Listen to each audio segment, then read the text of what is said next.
on Channel 2. This is Tune In Morning News at 6:30.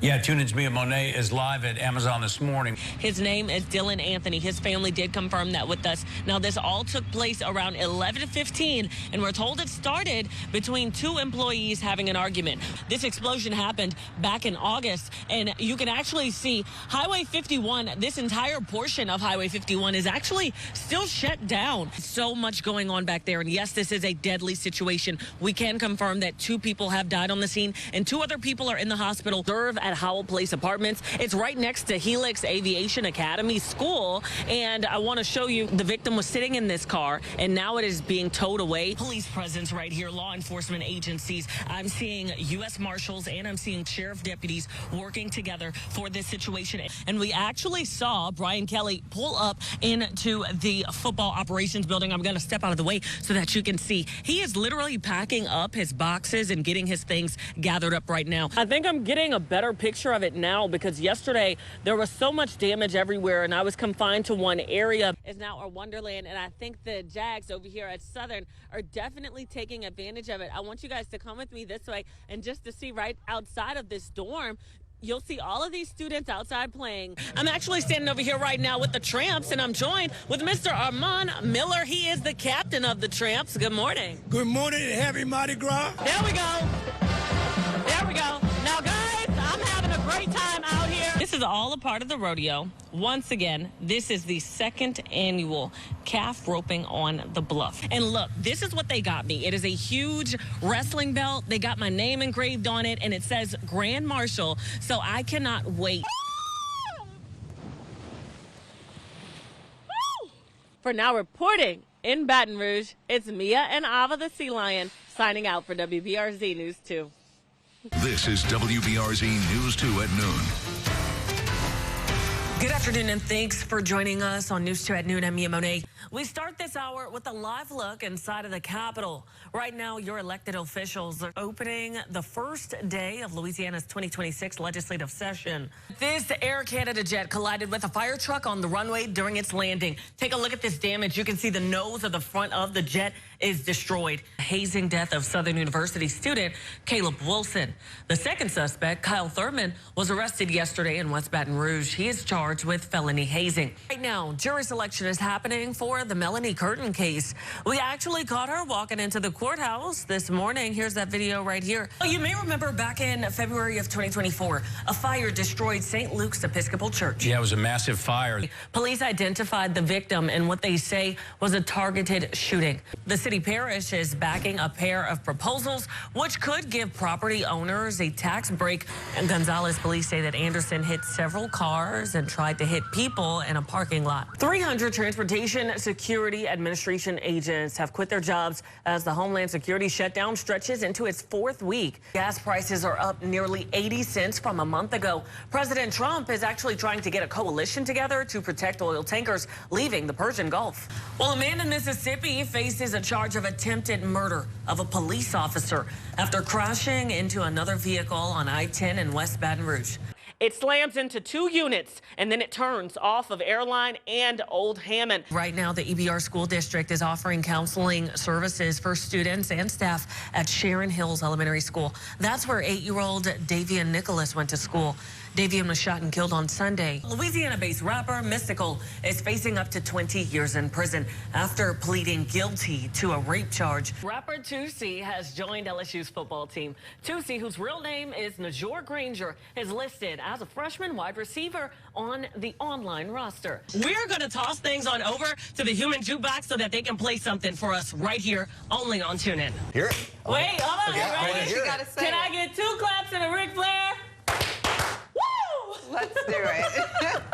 Okay, everyone. And we're, of course, here in Morgan City because guess what? The 90th annual Louisiana Shrimp and Petroleum Festival will be happening, and we have live guests with great stories. Before you come on, I'm telling you, we should go to Cali. Right now. I want to go to Cali. Well, you can go to Cali. I mean, Dayla wants to go to Destin. Well, real quick, y'all trying to go to the beach with temperatures in the 30s? That's why we're going to the beach. You said we're going to pull out the Hawaiian shirts this week. Okay, eventually. Mia? It's October 3rd. It's October 3rd. It doesn't feel like It's a mean girl holiday, guys. Yeah, if you know, you know. If you know, you know. I want to talk about the lineup. First of all, who you got coming out? I got Glorilla. Yes. I got Sexy Red. Yes. The Baby, Big Boogie. First on the news at 6 o'clock, a Baton Rouge woman says she is afraid to go inside her own home after someone fired bullets through her apartment last night. She and police know who did it. It's part of a pattern of long-running harassment.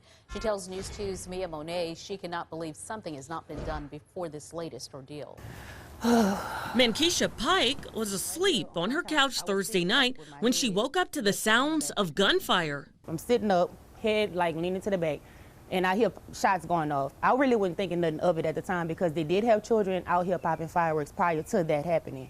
So I'm hearing the shots go off, and then eventually I start hearing glass shatter. So that's what made me get up off the couch and run to my room. We counted at least 4 bullet holes in her front window, 3 holes in the wall behind her TV, and 2 more in her back door. Pike says she knows who did it.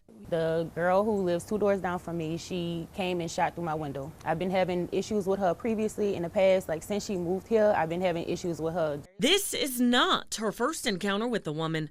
Pike says on Christmas Eve, she came home to find the woman outside of her apartment and things became physical. And she reaches down, gets a Sprite, and starts throwing the Sprite on me, and then starts swinging like she wanted to hit me. So I started swinging back at her. And I, fought the girl, knocked her down, and I pinned her down on the ground until the cops came. I called the cops for all of the incidents that I'm talking about right now. The first time when she bust my tires and stabbed a knife in the chair that's in front of my door. Pike has complained to the police, but the woman, as of this week at least, is out and about, leaving Pike afraid for her and her child. I'm scared for my life. I'm not safe here. I have a 4-year-old son I have to live with and live for, and I just don't feel safe over here no more. I've been living at this apartment complex for about 5 years now, and I've never had a problem with nobody. We reached out to Baton Rouge police. They said that they are investigating the situation. Reporting in Baton Rouge, Mia Monet, WBRZ News 2. Investigative, in-depth. This is Tune In Morning News at 5.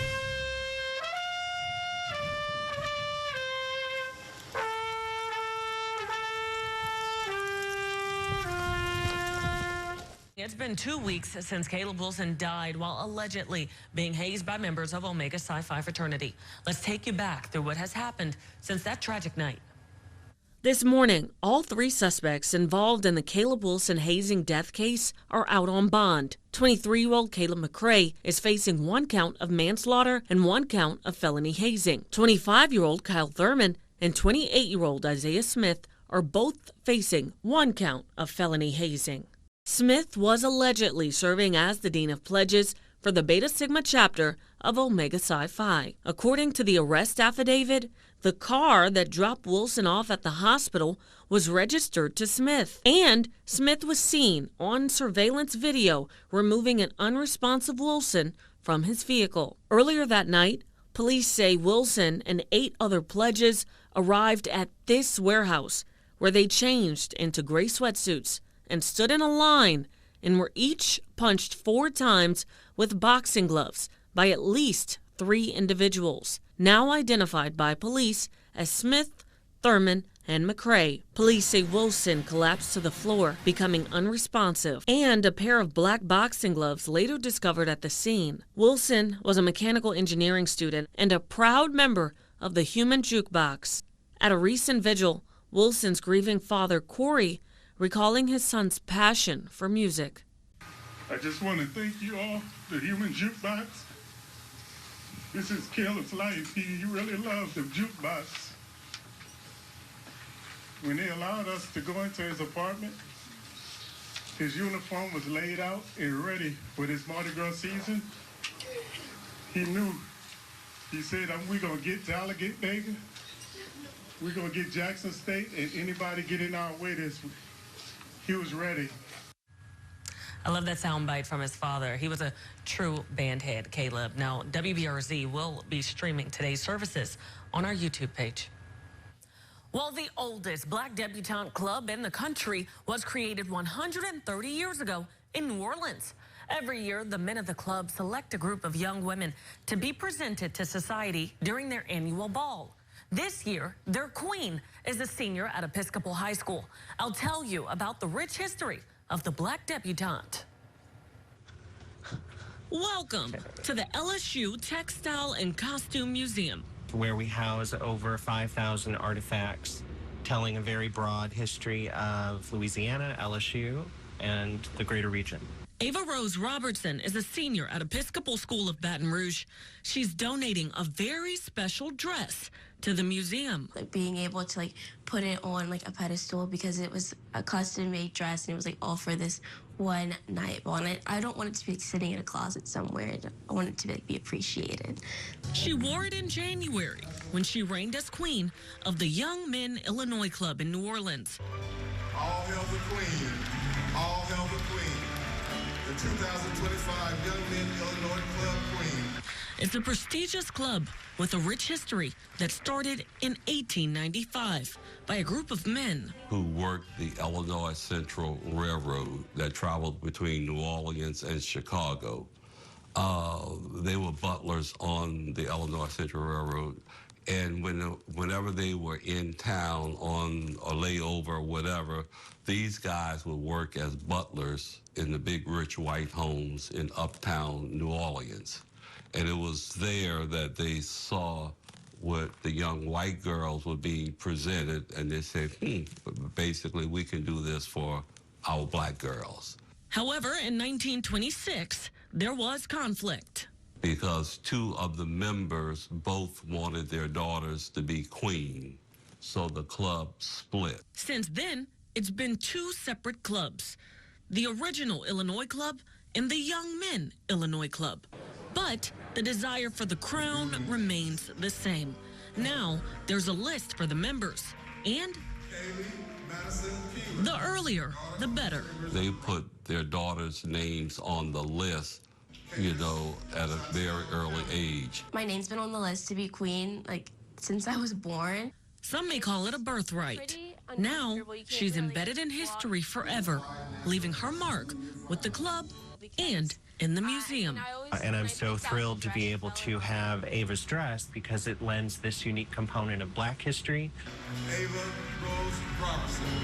All hail the queen. All hail the queen. It'll just be something that I can always come back to and remember the time that I spent as queen. Reporting in Baton Rouge, I'm Monet, WBRZ News 2. Talk more about that, but.